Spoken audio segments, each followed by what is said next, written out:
Ramai ungkapan no viral no justice di media sosial. Buntut pengusutan kasus penganiayaan karyawati oleh anak bos toko roti di Cakung, Jakarta Timur. Komisi 3 DPR RI pun turun tangan agar penanganan kasus berlangsung transparan. Perbuatan GSH terhadap karyawati toko roti di Penggilingan Cakung, Jakarta Timur viral di media sosial. Kata-kata kasar dilontarkan disertai dengan pelemparan barang hingga membuat korban trauma terekam kamera amatir. Peristiwa ini terjadi pada Kamis 17 Oktober 2024 ketika GSH, anak pemilik toko, meminta Dwi Ayu untuk mengantarkan makanan pesanannya ke kamar pribadinya. Permintaan ini ditolak oleh Dwi Ayu karena bukan merupakan tugasnya, apalagi ia sedang menyelesaikan pekerjaan lain di toko. Penolakan itu memicu kemarahan GSH yang kemudian menyerang dengan cara melemparkan beberapa barang, termasuk kursi. Korban mengalami memar pada tubuh hingga pendarahan di kepala.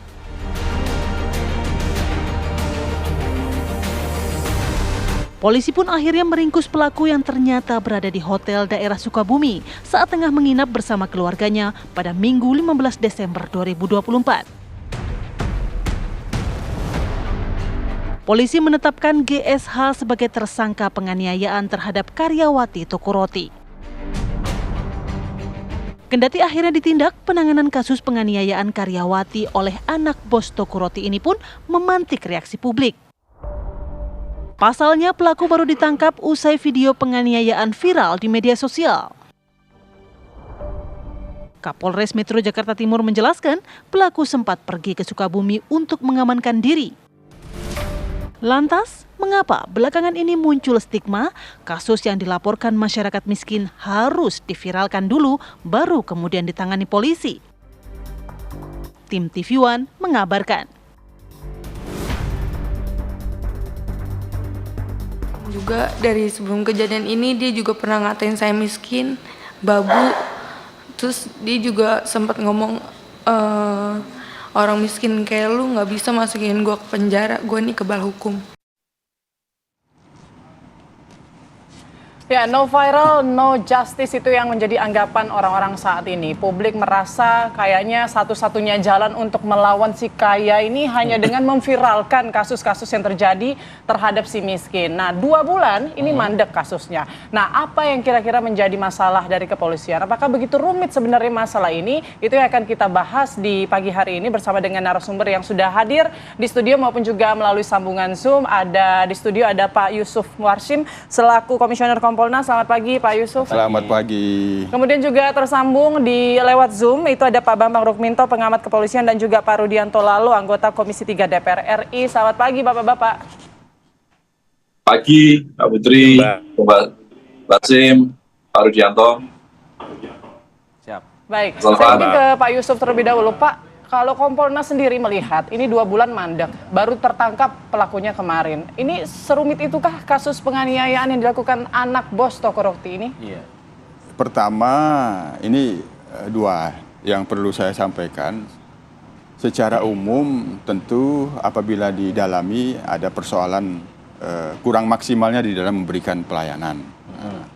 Yang kedua, ada juga faktor teknik penyidikan. Nah, teknik penyidikan itu memang dipastikan dalam teknik-teknik penyidikan itu tidak terlepas adanya hambatan-hambatan dan kesulitan. Nah, itu yang kaitannya dengan teknik penyidikan. Tapi secara umum memang 2 bulan dilaporkan dan baru ada kepastian sekarang dilakukan penangkapan. Itu apabila ditelisik, apabila didalami memang kemungkinan pasti ada kurang maksimalnya di dalam memberikan pelayanan terhadap korban ataupun pelapor dalam menyampaikan laporan dilayani dengan baik, sehingga ini yang paling penting untuk selalu dibenahi dan diperbaiki. Apakah itu dari personilnya ataupun dari mekanisme pindah pelimpahan, polsek sana, polsek sini, itu kaitannya dengan mekanisme. Misal soal lokus delikti, karena ini peristiwanya bukan di sini, maka polsek itu mengarahkan ke polsek yang sesuai dengan lokus deliktinya, tempat peristiwanya terjadi, misalnya seperti itu. Nah, pada saat tempat polsek yang terjadi, misalnya di Cakung kemarin itu melimpahkan ke Polres, nah ini soal mekanisme pelayanan ini. Nah, mekanisme pelayanan, satu sisi barangkali dia ragu kalau diterima dulu, nanti mengalami pelambatan, sehingga, oh ini korbannya perempuan, dilimpahkan dulu ke Polres Jakarta Timur, di unit PPA, padahal sebenarnya ini kasusnya kan sementara penganiayaan biasa, hanya kebetulan korbannya perempuan. Ya, sebelum ke Polres 2 polsek nih, jadi kayak terkesan lempar-lemparan ini gitu. persoalan pelayanan, mekanisme yang perlu dibenahi. Yang pertama kan memang alasannya bukan karena lokus deliktinya, sehingga diarahkan ke Pulau Gadung, ke Polsek Cakung saja, yang itu tempat peristiwanya seperti itu. Di Cakung dilihat sensitivitasnya terhadap perempuan sepertinya itu. Oh ini ke PPA saja. Padahal sebenarnya dilayani dulu. Tapi ini perlu menjadi pembenahan kaitannya dengan mekanisme pelayanan terhadap penerimaan laporan. Jadi kesalahan prosedur mekanisme? Perlayanan yang perlu dibenahi. Mekanismenya itu kan mestinya diterima saja dulu, baru diarahkan nanti selanjutnya ke Polres. Oke, saya ingin ke Pak Rudianto dulu deh. Pak Rudianto, dari apa yang disampaikan oleh korban kemarin di depan Komisi 3 DPR RI, selain yang sudah kita tahu begitu ya, ada hal-hal apa yang kemudian mengejutkan bagi pihak DPR RI begitu melihat, oh ternyata kok begini nih pihak kepolisian begitu? Ya, tentu yang menjadi catatan kita di Komisi 3 adalah bahwa rupanya, dan saya termasuk yang bertanya langsung, apakah pada saat penangkapan itu sudah viral beritanya di sosial media, atau penangkapan itu dilakukan sebelum viral. Nah, rupanya kan ditangkap pada saat setelah viral beritanya. Rupanya ya memprihatinkan lagi karena pelapornya ini, korbannya ini sudah melapor sejak Oktober pertengahan.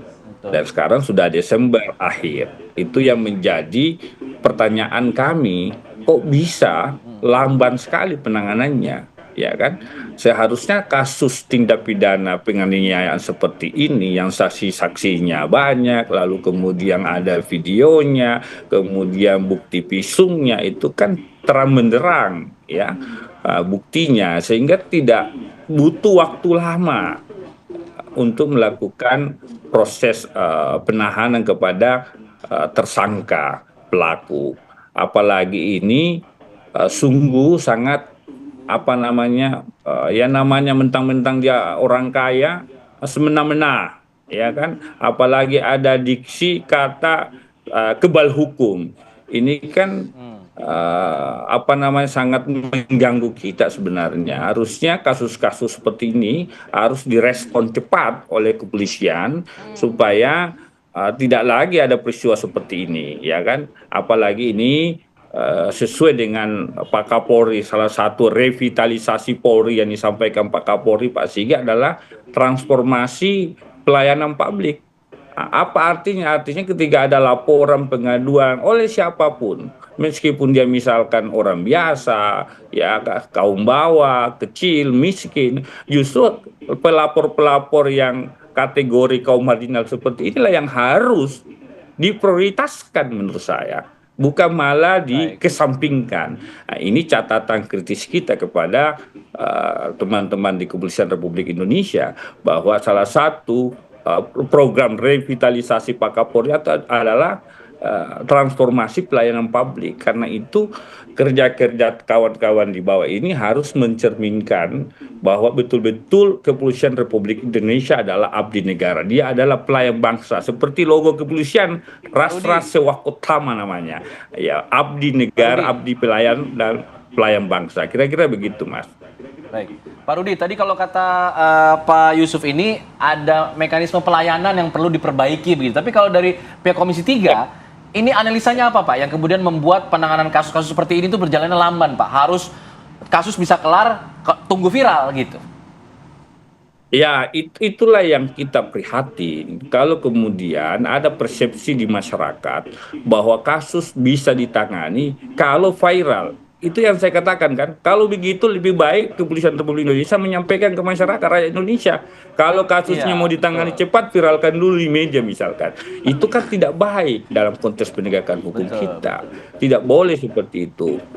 Harusnya ketika ada laporan, ada pengaduan, kemudian pemanggilan, bukti-buktinya terang menerang, jelas, ya harus diproses cepat gitu loh. Apalagi kasus-kasus yang seperti ini bisa berakibat fatal kalau lamban ditangani, Pak. Maafkan saya, kalau di Makassar kasus-kasus seperti ini berbahaya sekali kalau dibiarkan lamban, Pak. Pasti ada reaksi publik, reaksi masyarakat yang cepat. Betul. Ya, karena ada diksi pemilihan kata yang disampaikan oleh pelaku ini yang sangat berbahaya.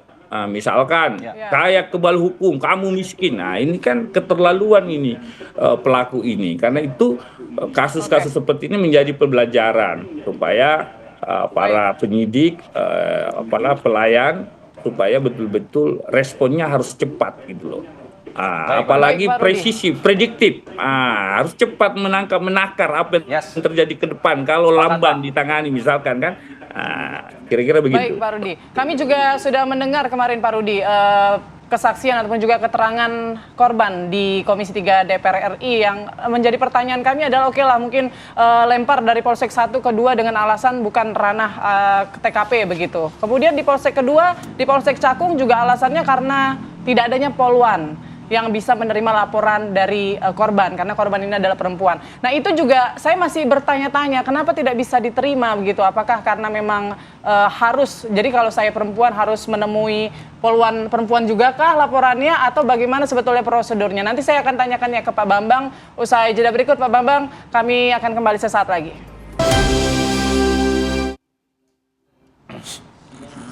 Ya, Anda kembali di Apa Kabar Indonesia Pagi. Pemirsa, saya mau ke Pak Bambang. Pak Bambang, kalau dari keterangan korban kan di Polsek Cakung tidak diterima dengan alasan tidak ada poluan. Nah, ini saya masih belum bisa mencernanya. Apakah memang kami pelapor ini yang perempuan khususnya, ini apakah memang harus mencari polsek ataupun polres yang memang ada poluannya untuk bisa masuk, memasukkan laporan kami begitu? Gimana Pak sebenarnya Bapak melihat ini?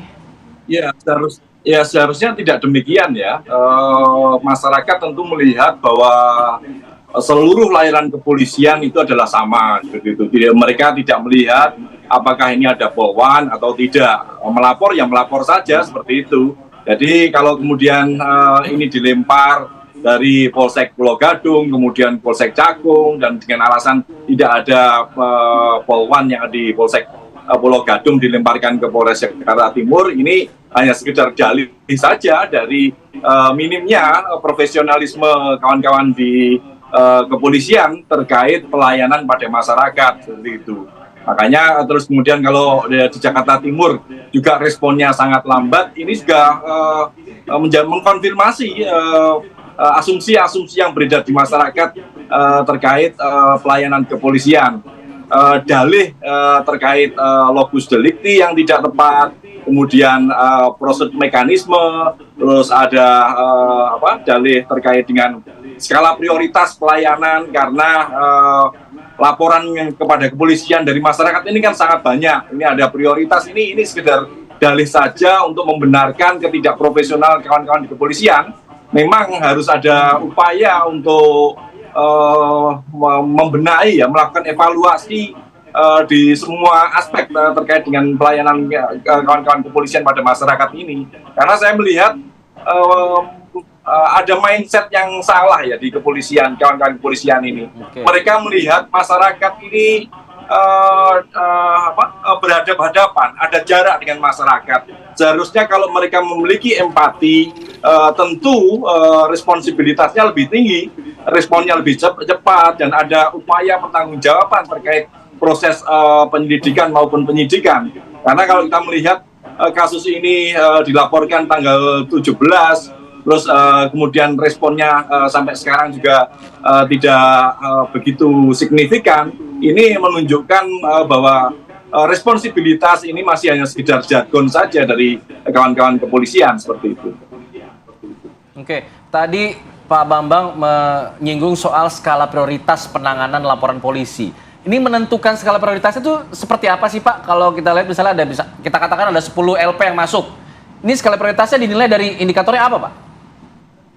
Ya, seharusnya semuanya sama ya, Mas. Hanya saja problemnya ini lagi ada kepentingan-kepentingan non hukum ya. Saya melihatnya seperti itu.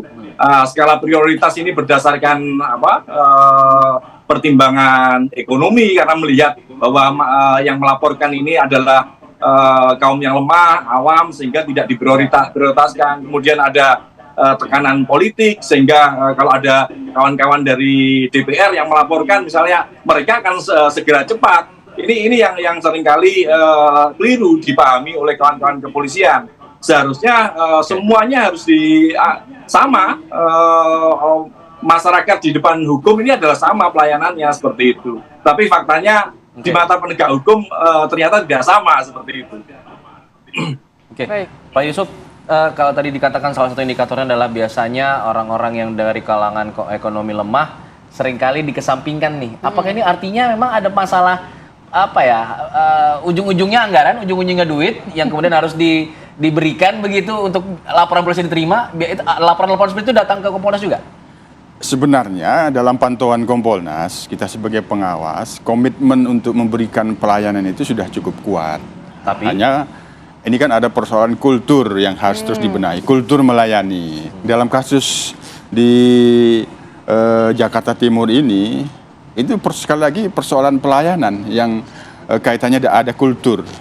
Masyarakat itu, apalagi masyarakat bawah, ketika punya masalah, kan dia tidak mengerti.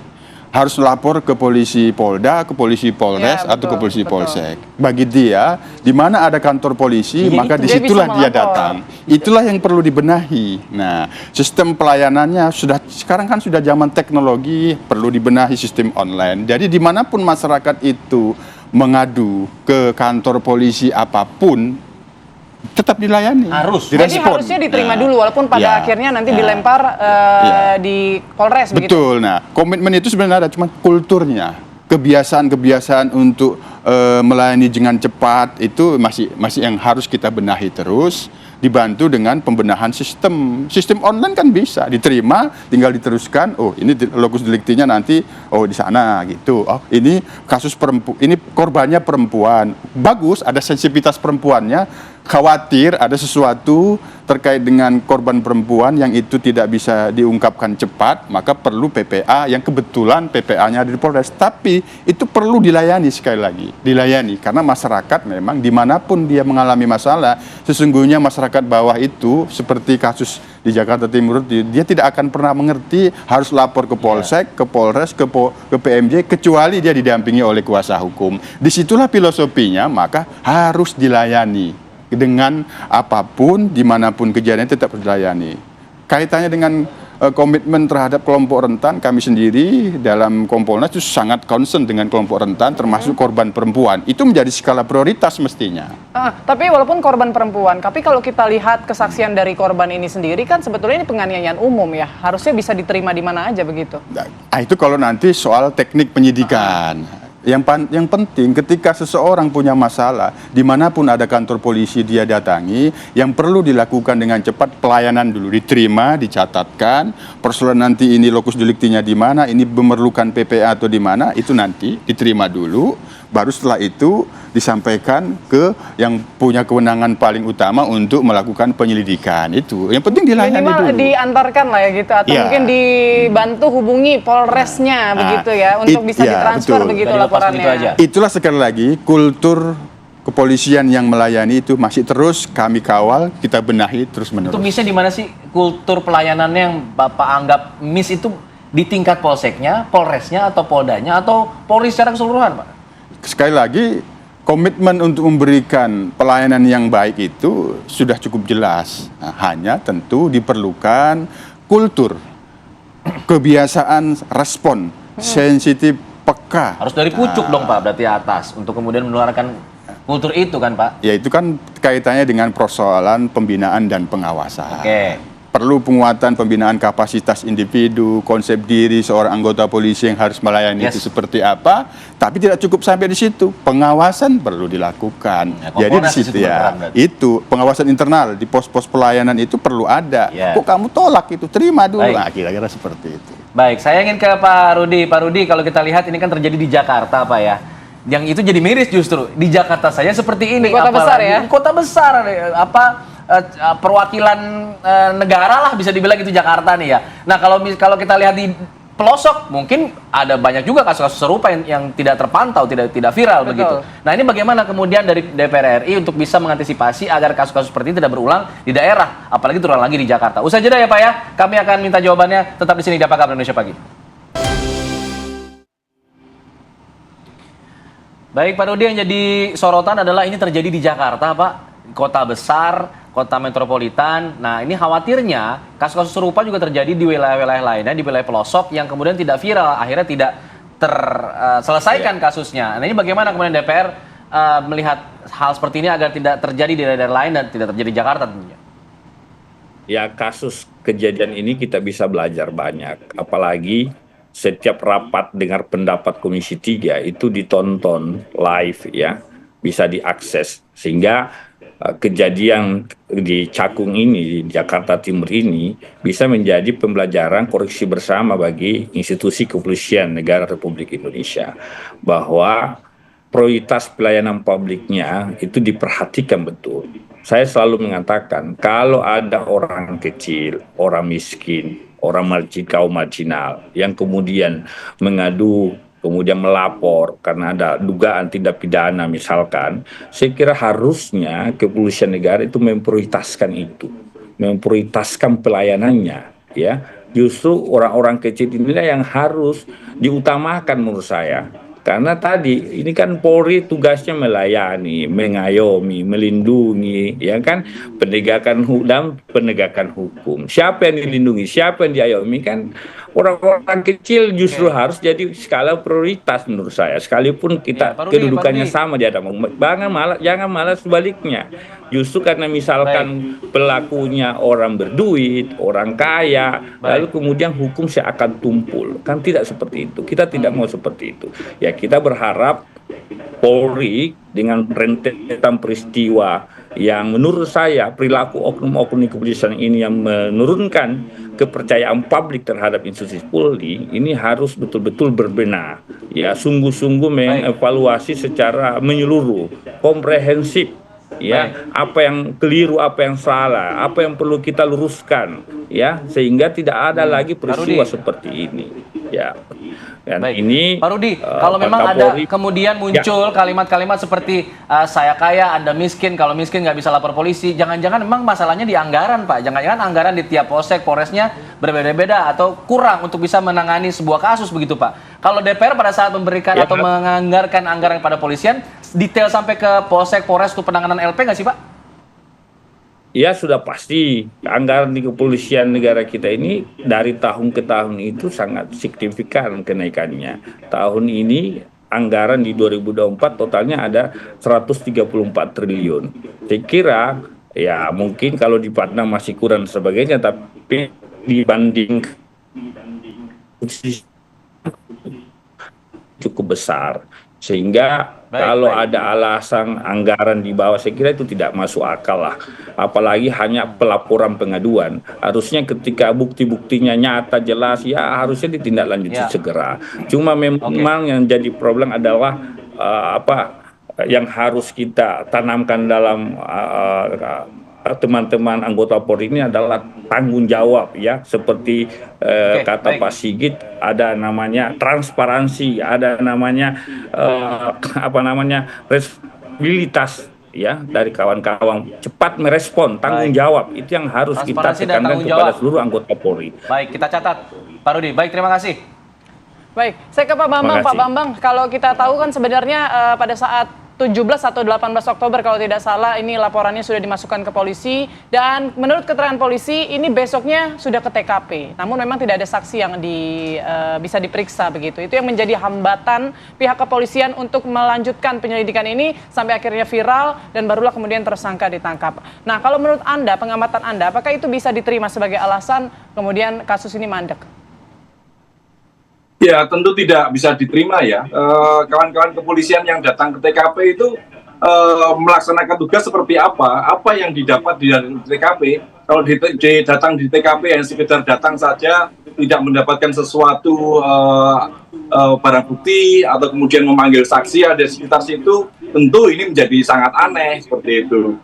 Seharusnya mendatangi TKP ini sudah dengan bekal laporan dari pelapor, kemudian juga masih sudah ada alat bukti hasil visum ya, yang karena tanggal 18 itu juga pelapor ini juga diantarkan ke rumah sakit. Jadi sebenarnya tidak ada alasan dari kawan-kawan kepolisian untuk tidak meningkatkan kasus ini dari penyelidikan menjadi penyidikan, karena TKP-nya jelas, korbannya jelas. Sudah gitu. visum. Ini problemnya hanya terkait dengan responsibilitas dari kawan-kawan kepolisian di Polres Jakarta Timur.